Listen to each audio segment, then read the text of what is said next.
ان کی توبہ اللہ سے معافی مانگنے سے شفا ہوتی ہے۔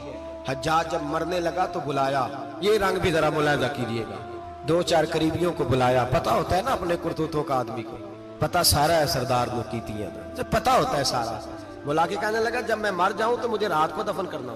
کیوں بھئی عورت ہے؟ کہنے لگا نہیں رات کو دفنانا۔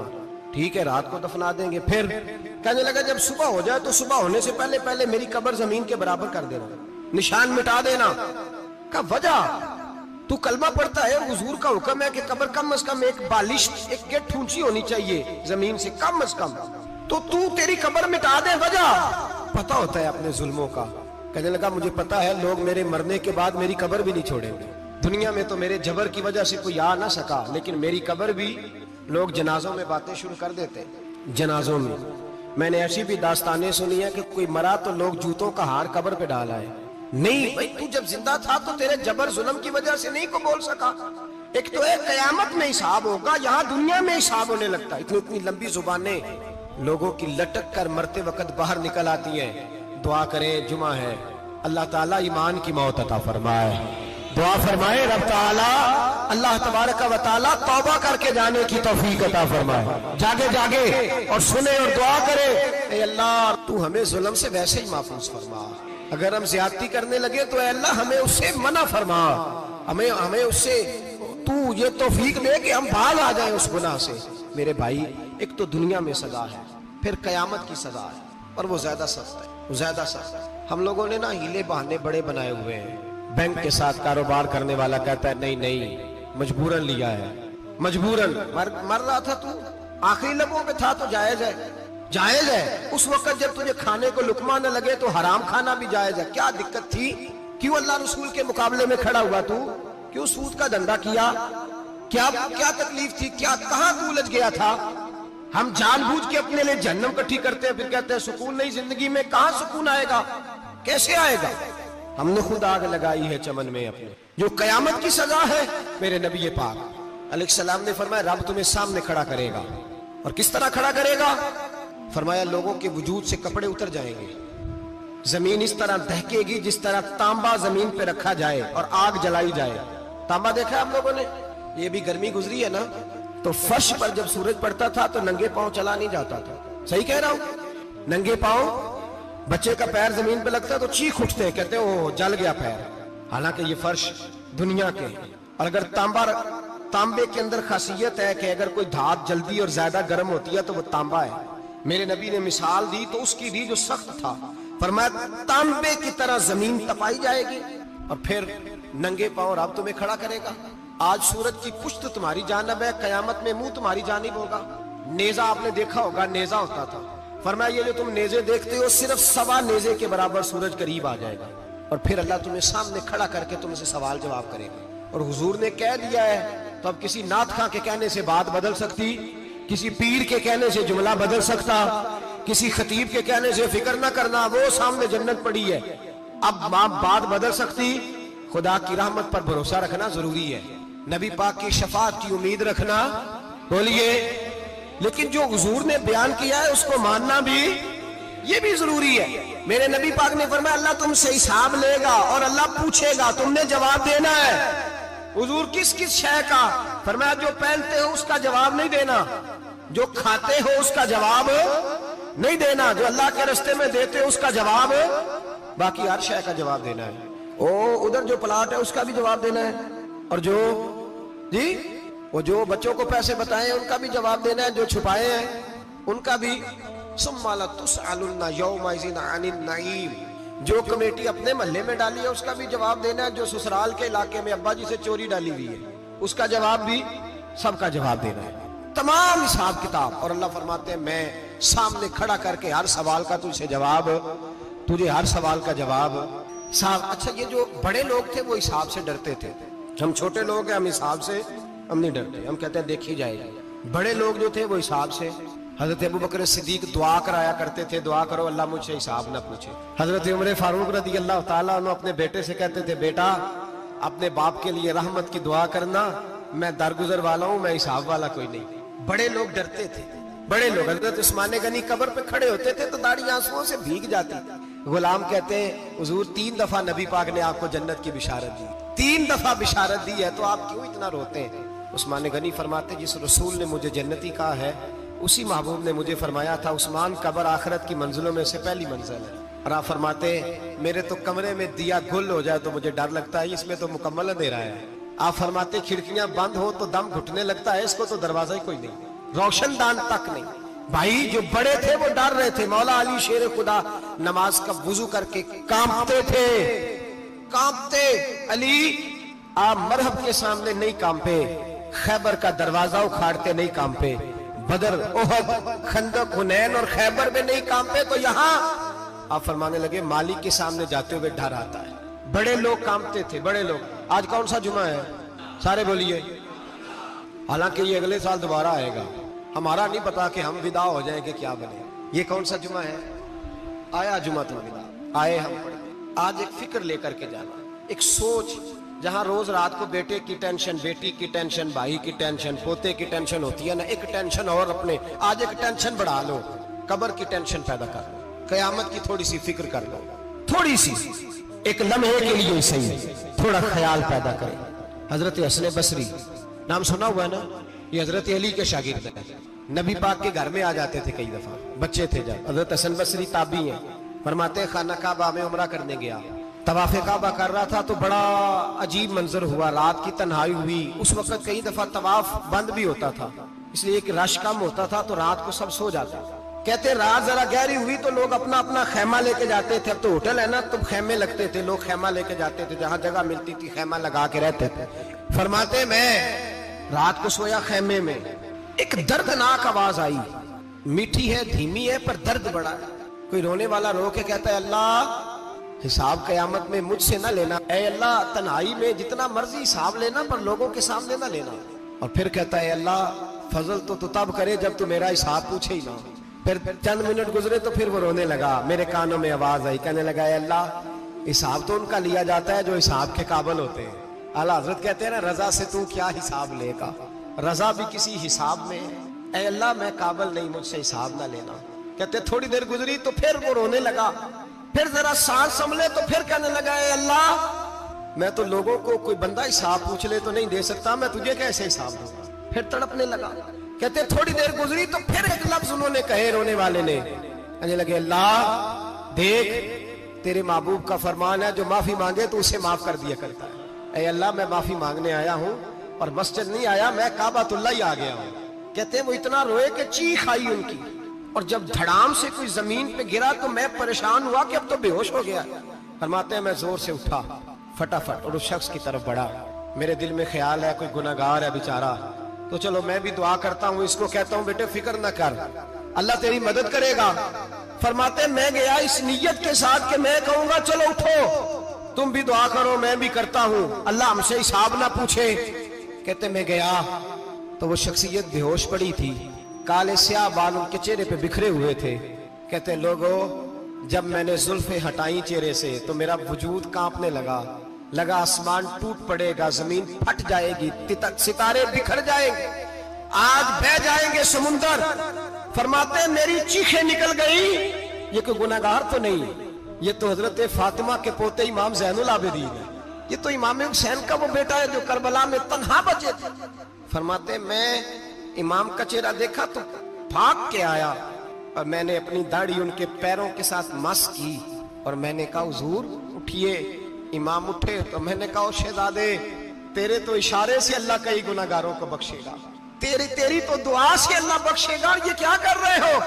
تو امام زین العابدین کہنے لگے حسن بصری ادھر آ یار، ادھر آؤ بزرگ ہو، میرے دادا کے پاس رہنے والے ہو، میں نے نا آج ہی سنا ہے کہ اس کا عذاب بڑا سخت ہے، آؤ میرے لیے دعا کرو، اللہ پاک مجھ سے حساب نہ پوچھے۔ کہا حضور نہ کریں۔ آپ فرمانے لگے تجھے نہیں پتا کچھ چیزیں ایسی ہیں کہ رب نے اگر حساب پوچھا تو میں واقعی جواب نہیں دے پاؤں گا، چل کر میرے لیے دعا۔ کہتے میں نے ہاتھ باندھے حضور میں نہیں کرتا، اٹھا کہہ۔ فرماتے میں نے ہاتھ اٹھائے، میں نے کہا اے اللہ تیرے رسول کا شہزادہ ہے، یہ تیرے رسول کا شہزادہ ہے، یہ کہہ رہا ہے تو فضل کر۔ وہ بھائی جو بڑے تھے وہ تو تڑپتے تھے، سسکتے تھے۔ ابو علی ہیتی کہتے خانہ کعبہ میں